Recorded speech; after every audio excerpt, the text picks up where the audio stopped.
마태복음 27장 1절부터 26절까지의 말씀을 한 절씩 교독하며 보겠습니다. 새벽에 모든 대제사장과 백성의 장로들이 예수를 죽이려고 함께 의논하고 결박하여 끌고 가서 총독 빌라도에게 넘겨주니라.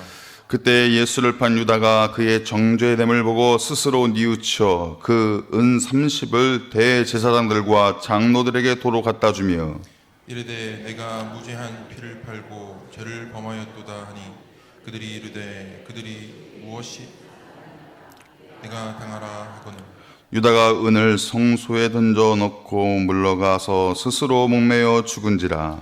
대제사장들이 그 은을 거두며 이르되 이것은 핏값이라 성전고에 넣어둠이 옳지 않다.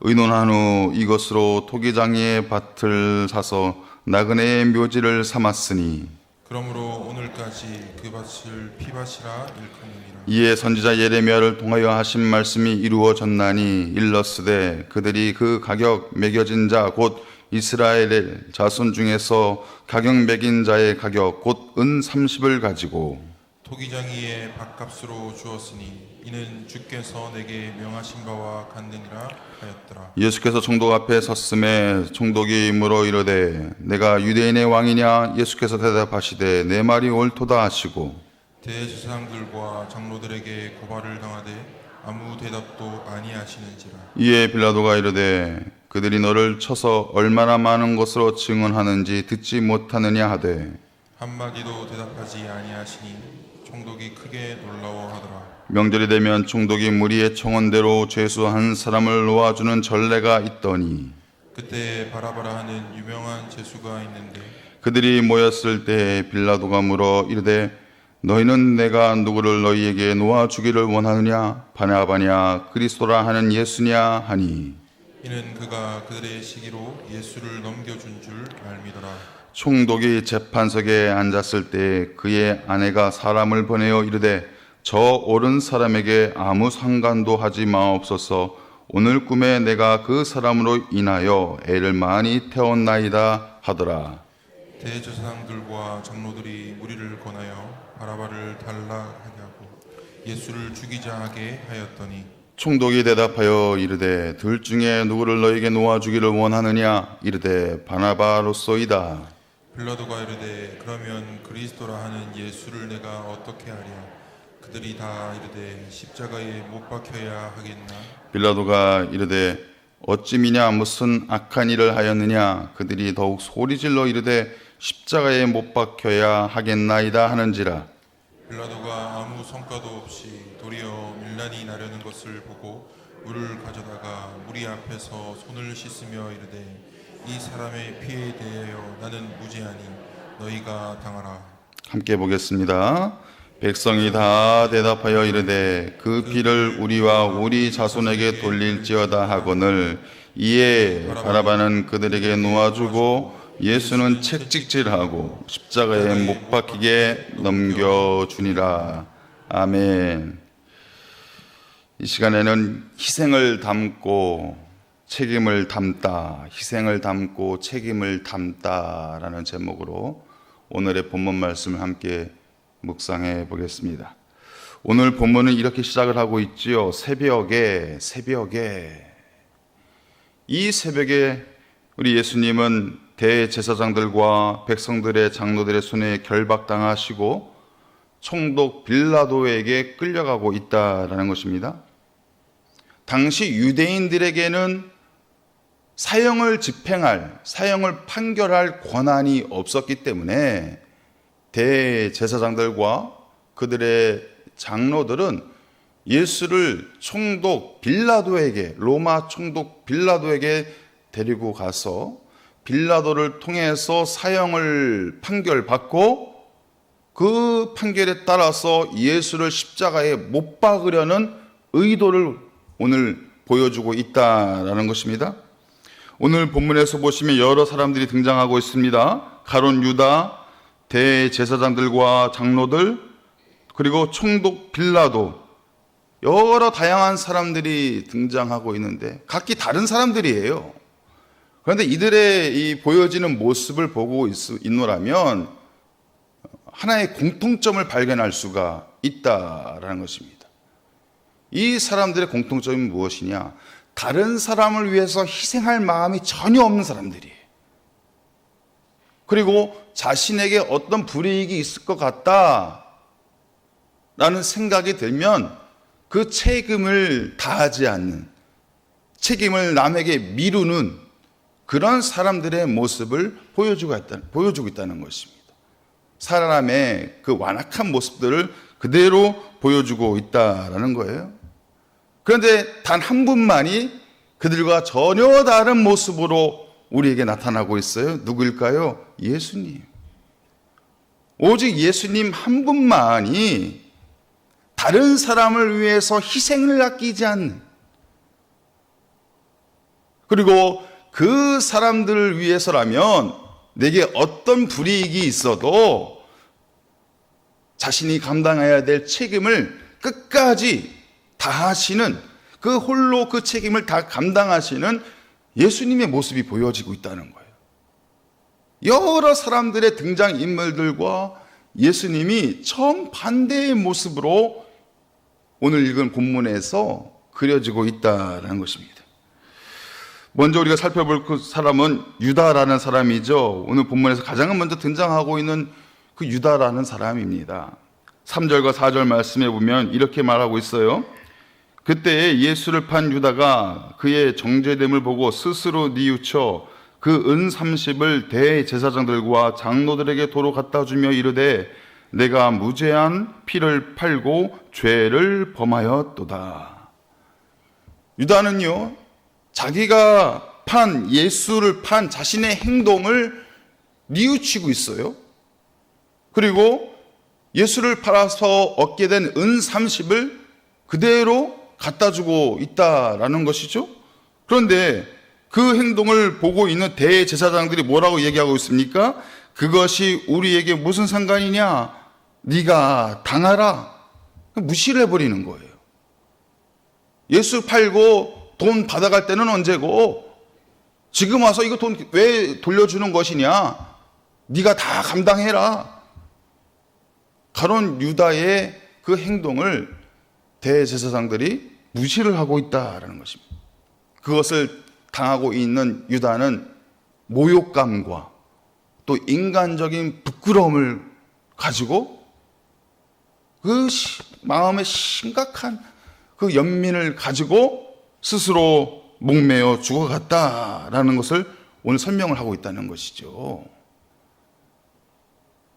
유다는 분명히 스스로 뉘우쳤는데 그의 결말이 너무나도 비극적인 결말로 끝을 맺고 있다라는 것입니다. 여기서 잠깐 우리가 살펴봐야 될 사람이 바로 앞에 나왔던 베드로입니다. 베드로도 뉘우쳤어요. 유다도 뉘우쳤어요. 그런데 그 결말이 완전히 달라요. 한 명은 너무나도 비극적이고 비참한 인생으로 끝이 났지만, 한 명은 새로운 기회로, 새로운 자리로 그의 삶의 자리가 바뀌는 것을 우리가 볼 수가 있다라는 것입니다. 유다처럼 예수님을 팔아넘긴 것은 아니었지만 베드로도 예수님을 3번이나 부인했습니다.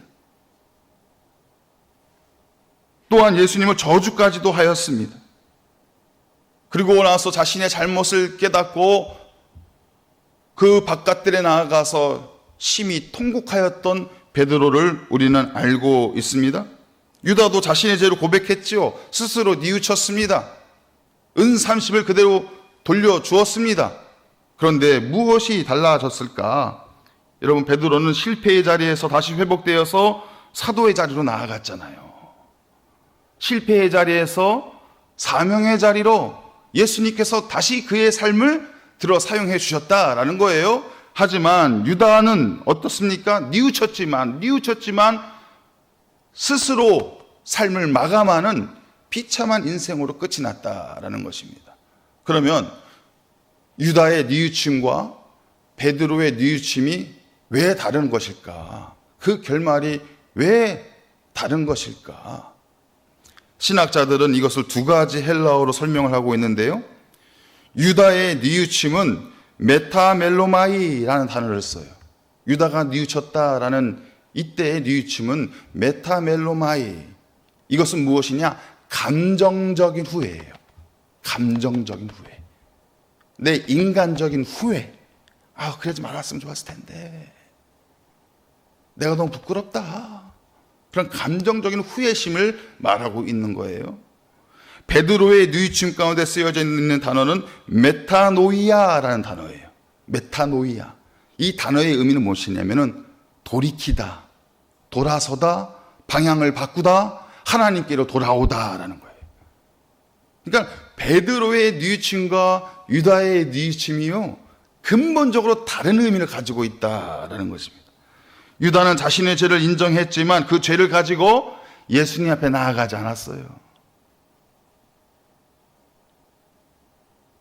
그 죄를 인정했지만 그 죄를 가지고 예수님 앞에 엎드리지 않았다는 거예요. 자신을 원망하고 자신을 미혹했던 대제사장들과 그 사람들을 원망할 뿐이었어요. 그렇지 않았어야 되는데 후회를 할 뿐이었던 거예요. 그러나 베드로의 뉘우침은 다르다는 거예요. 자신의 죄를 깨닫고 그 죄를 가지고 예수님 앞으로 나아갔다는 거예요. 예수님 앞에 엎드렸다는 거예요. 자신의 실패의 자리에 머물러 있었던 것이 아니라 예수님 앞에 나아가서 엎드려서 예수님을 바라보고 예수님 앞에 그 죄를 모든 것을 맡겨드리고 예수님을 철저히 의지하였던 그 베드로의 뉘우침과 또한 그 모습을 우리가 볼 수가 있다는 것이죠. 여러분, 우리가 죄를 뉘우친다는 것, 그것이 어떤 의미입니까? 그리고 그 뉘우침, 그 죄를 용서받는다는 것, 그것이 어떤 의미입니까? 그 죄를 책임지며 살아간다는 것이 과연 어떤 의미입니까? 우리가 죄를 뉘우친다고 해서 그 죄를 우리가 감당할 수 있을까요? 그 죄를 나에게 돌려, 그 죄값을 나에게 돌려라고 얘기한들 우리가 그 죄에서 벗어날 수 있습니까? 그렇지 않아요. 우리 스스로는 이 죄를 용서할 수가 없어요. 우리 스스로는 이 죄를 벗어날 수가 없어요. 완악한 이 마음을 해결할 수가 없는 거예요. 우리가 이 죄를 책임질 수가 없는 거예요. 죄를 뉘우친다는 것은 무엇이냐? 예수님 앞에 그 죄를 고백하는 거예요. 예수님 앞에 그 죄를 내려놓는 거예요. 예수님으로부터 그 사자의 확신을 누리는 거예요. 죄의 용서함을 누리는 거예요. 그것이 우리가 죄를 책임지며 살아가는 사람들의 모습이다라는 것입니다. 유다는 자기가 그 죄를 해결할 수 있다고 생각한 사람이에요. 그 죄를 책임질 수 있다고 생각한 사람이에요. 그 생각으로 인해서 그 사람이 맞이한 삶의 마지막 결과가 무엇입니까? 스스로 삶을 마감하는 거예요. 그것뿐이에요. 그 죄에서 벗어날 수가 없어요. 더 큰 죄를 범할 수밖에 없는 우리의 죄성이 있다는 것이죠. 우리가 우리 죄를 책임진다는 것은 무엇이냐? 그 죄를 가지고 예수님 앞에 나오는 거예요. 십자가 앞에 엎드리는 거예요. 그 예수님 앞에서, 십자가 앞에서 내가 어떤 존재인지를 발견하는 거예요. 그리고 내가 그 죄를 이겨낼 수 없으니 주 예수님 내 안에 오셔서 정결케 하여 주시옵시고 나를 새롭게 하여 주시옵시고 나의 이 연약함 가운데 주의 보혈로 덮어 주옵소서. 이것이 우리가 죄를 책임지는 사람들의 모습이라는 것입니다. 베드로처럼 예수 앞에 나와서 통곡하며 눈물을 흘릴 때 그 예수님의 손길이 그 영혼을 만져주시는 거예요.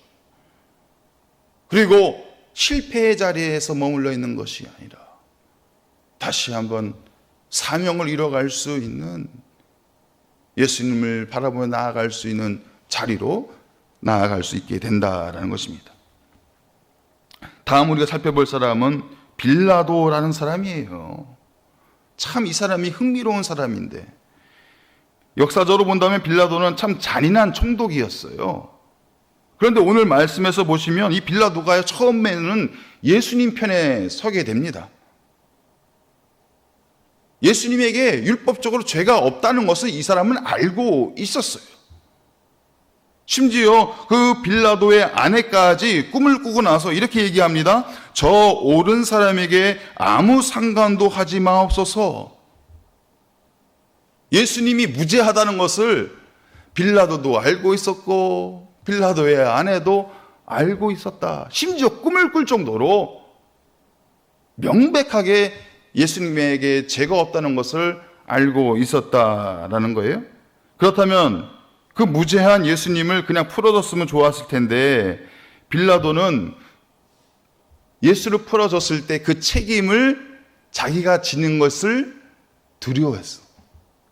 그래서 그 책임을 누구에게 돌리려고 했어요? 군중에게, 성난 군중에게 그 책임을 돌리려고 합니다. 그래서 방법을 동원한 것이 무엇이냐? 유월절 절기가 되면 죄수 한 명을 풀어주는 관습이 있었어요. 그래서 빌라도는 이제 꾀를 낸 거예요. 가장 흉악한 흉악범 바라바와 예수를 놓고 군중에게 누구를 풀어주면 좋겠느냐라고 이야기한다면 상식적으로 흉악범은 될 수가 없잖아요. 그러면은 예수를 풀어주기를 원합니다라고 군중이 대답할 줄 알았던 것이죠. 그럼 자기는 그 책임에서 자유로운 거 아니겠습니까? 자기가 풀어준 게 아니고 군중이 풀어준 거니까 그 자유로운 거 아니겠습니까? 그러나 이성을 잃어버린 군중은 예수를 선택하지 아니하고 흉악범을 선택했다라는 것이죠. 그래서 이 빌라도가 너무 당황스러워서 어떤 행동을 합니까? 물을 가져다 놓고 자신의 손을 깨끗하게 씻으면서 나는 무죄하다. 너희들이 선택한 결과다. 그런 행동을 보여주고 있다는 것입니다. 이렇게 말하고 있죠. 이 사람의 피에 대해서 나는 무죄하니 너희가 당하라. 너희가 당하라. 지금 빌라도가 군중들을 향해서 예수를 풀어주는 그 책임이 너에게 있다. 너희가 당하라. 너희에게 있다라고 말하고 있지 않습니까? 우리가 방금 전에 봤던 그 대제사장들이 유다에게 말했던 내용과 똑같아요. 어떻게 이야기를 했었습니까? 그것이 우리에게 무슨 상관이냐? 네가 당하라. 네가 당하라. 이 의미는 뭐냐면 너희가 책임을 다 지라는 거예요. 빌라도는 군중을 향해서 예수를 풀어주는 것 너희가 책임을 다 가져가라. 대제사장들은 예수를 판 것에 대해서 우리가 책임이 있는 것이 아니라 유다 네가 책임이 있으니 다 가지고 가라. 이렇게 이야기를 하고 있다라는 것입니다. 책임을 미루고 있다는 거예요. 빌라도는 총독이었어요. 예수를 죽일 권한도 있었고 예수를 살릴 권한도 있었어요. 그리고 예수님이 무죄라는 것을 알아요. 율법적으로 흠이 없었어요.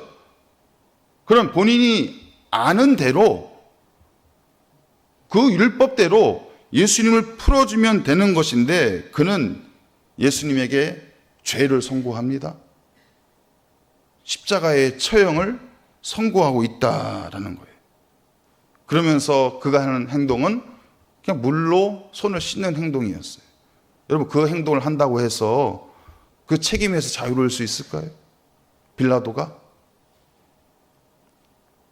그 당시에는 자유로움을 느낄 수 있었을 거예요. 하지만 역사는 기억하고 있는 거예요. 오늘날도 우리가 예배 시간마다 사도신경을 통해서 고백하고 있잖아요. 역사는 기억하고 있어요. 본디오 빌라도에게 고난을 받으사 수천 년이 지나도 이것은 바뀌지 않는 거예요. 이 책임은 바뀌지 않는 거예요. 지금도 교회는 기억하고 있고 주님의 백성들은 기억하고 있어요. 예수님께서 본디오 빌라도에게 고난을 받으셨다. 이 책임에서 자유로울 수 없다라는 것입니다. 여러분 빌라도에게 있어서 가장 큰 문제가 무엇일까요? 옳은 대로 살아가야죠. 본인도 알고 있잖아요. 예수님이 무죄하다는 것을.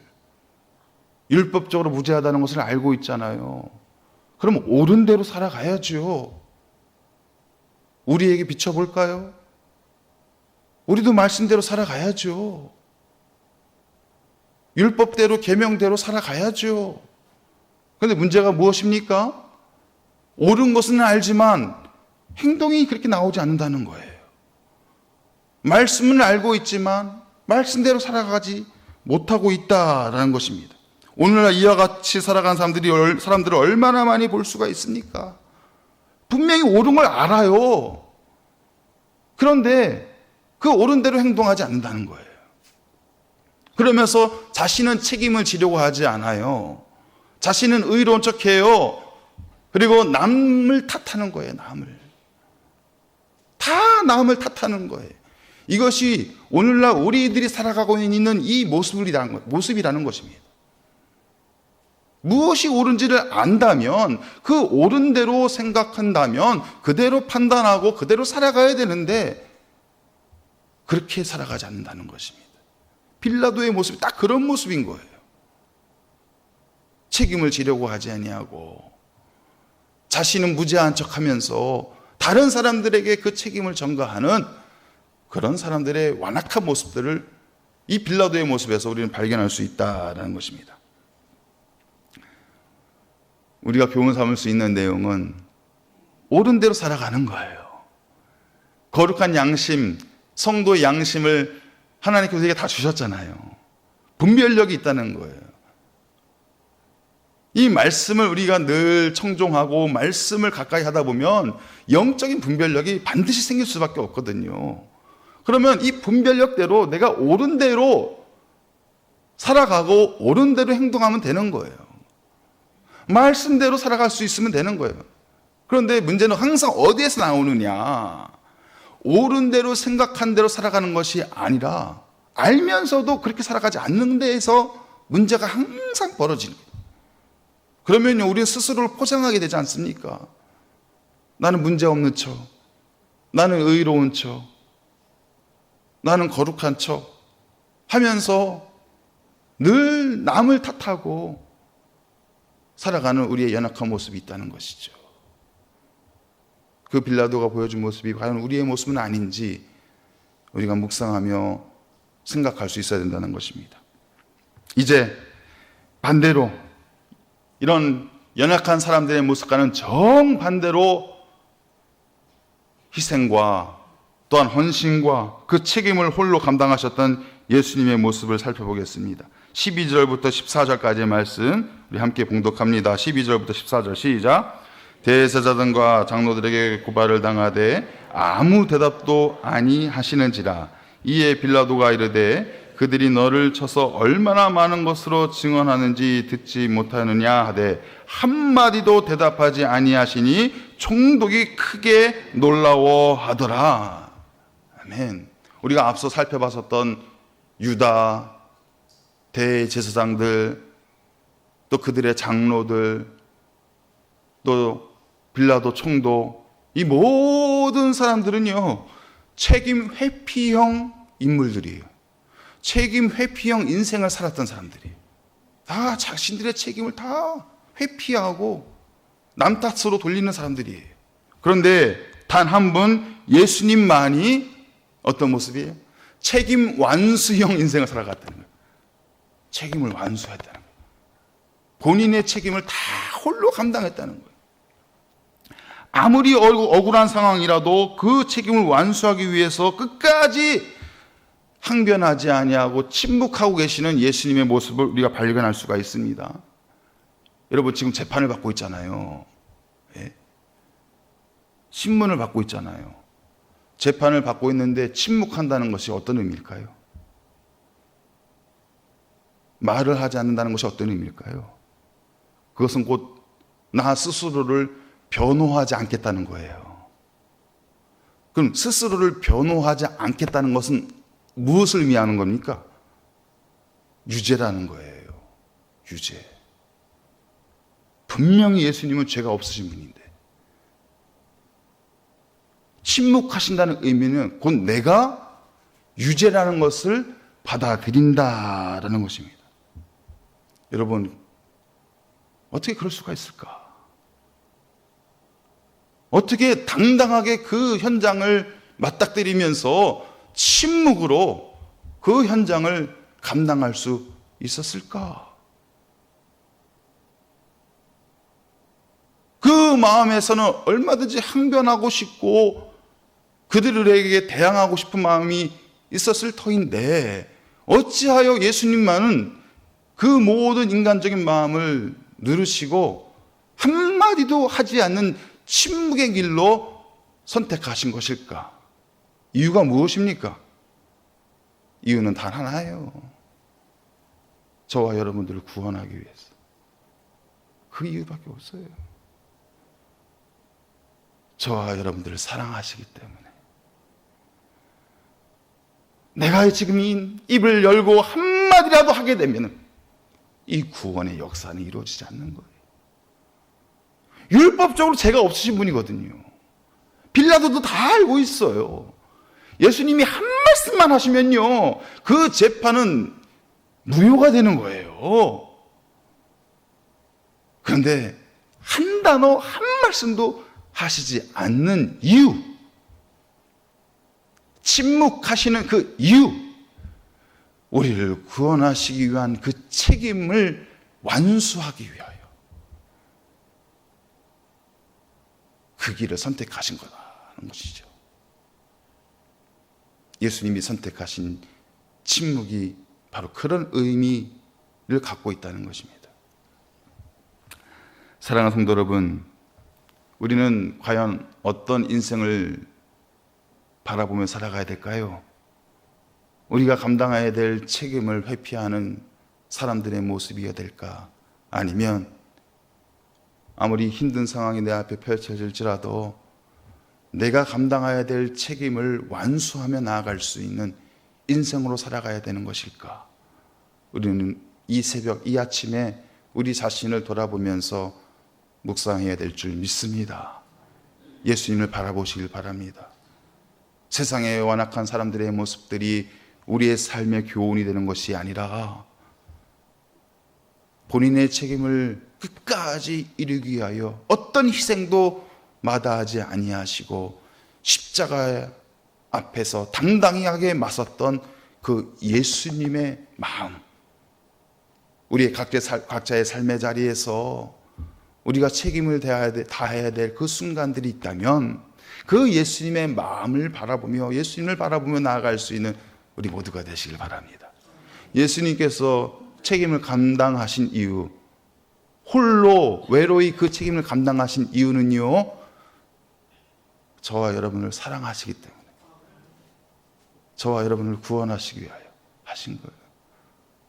우리가 책임을 감당한다는 것은 어떤 이유입니까? 내 사랑하는 가족들을 위해서, 내 사랑하는 믿음의 형제자매들을 위해서,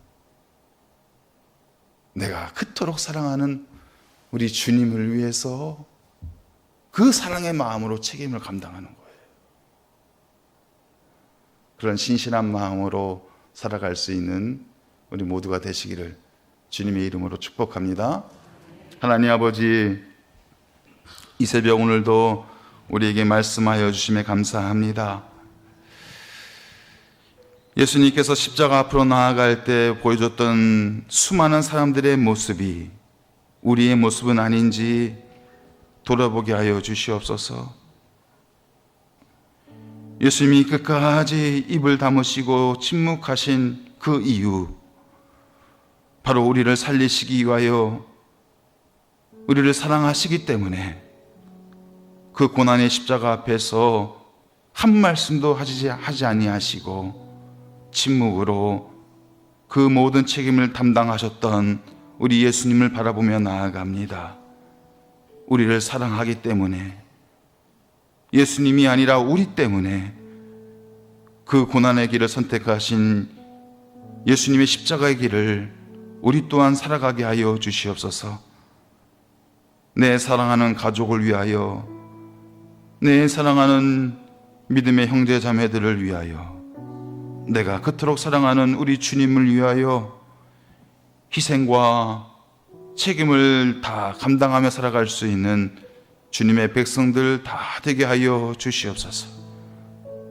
예수 그리스도 이름으로 기도하옵나이다.